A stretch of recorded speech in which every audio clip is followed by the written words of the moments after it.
You know, in the midst of the Linkin Park news on Thursday, I totally forgot about this, but Blink-182, I still love you. Don't worry. As back last year, Blink released their kind of comeback record with one of the founding members, Tom DeLonge, coming back, and it was kind of a mixed bag to people. I did like it. It was my album of the year last year. The standard edition had 17 tracks, the digital album had 19, and now we are back with One More Time 2, which basically is just another fancy way of saying the deluxe edition of One More Time, which features 8 new songs, meaning that in the past couple of years from Blink, we've gotten 27 new songs, which is something that I can't necessarily comprehend, but hey, I'll take it. Now, I am only going to look at the 8 songs from the deluxe edition because I have reviewed the standard edition of the album before, so I don't need to go through it again. You guys know how I feel. Like I said, it was my album of the year last year,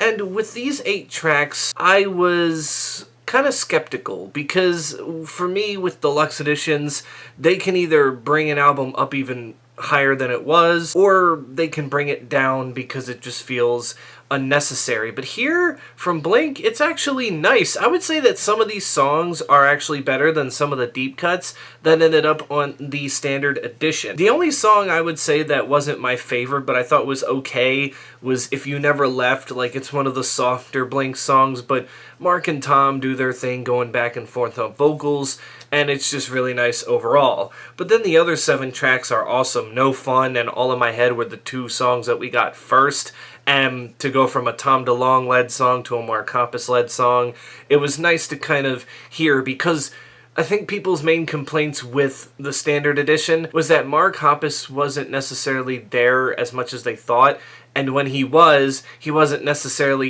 getting his own song. It was kind of like, okay, he'll come in on the chorus, or maybe he'll sing a verse or two, and then Tom DeLonge will take over the rest, even though the man had gotten over a cancer diagnosis, and his voice, he was still trying to get it back. But on this part of the album, he definitely starts to kind of come back, and you get a very good mixture of Tom and Mark together. Can't Go Back was a very nice song, but then we get my favorite song from this deluxe edition, Everyone Everywhere. If you're a fan of self-titled Blink-182, then this song is for you. It kind of just took me back like 20 years ago to when I was listening to self-titled and be like, man, this is great. This song gave me that vibe. Then we have Every Other Weekend, which was a nice kind of lovey-dovey song, to One Night Stand, which just kind of plays off of that Blink-182 formula, but nonetheless, it was fine. And then Take Me In finishes it off, as the past couple of albums, Blink-182 has tried to get more,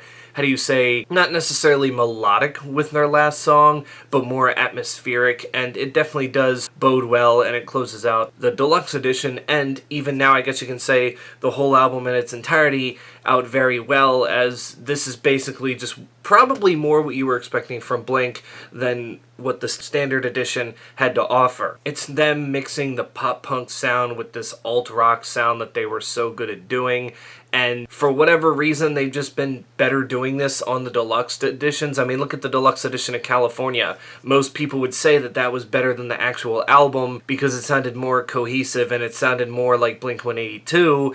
And this one, although I'm not saying from 8 tracks to the 17 on the original album that it sounds better than the original portion, I'm just saying that it does so good that it even adds more to what the original album had to offer, and it's become probably a top 3 Blink record at this point because of that, and I stand by it. So overall, One More Time 2, or One More Time Deluxe Edition for Blink-182 gets a solid 8 out of 10. I would definitely recommend going and listening to these 8 songs, but also try listening to it from start to finish, from the standard edition all the way down to these tracks, because it will definitely show you the creativity that they went through creating this record and kind of give you more of a perspective as to where their heads were at with this reunion. But that's it for me. You can tell me in the comments below, what do you think? And until then, stay safe out there, and I will catch you all in the next one.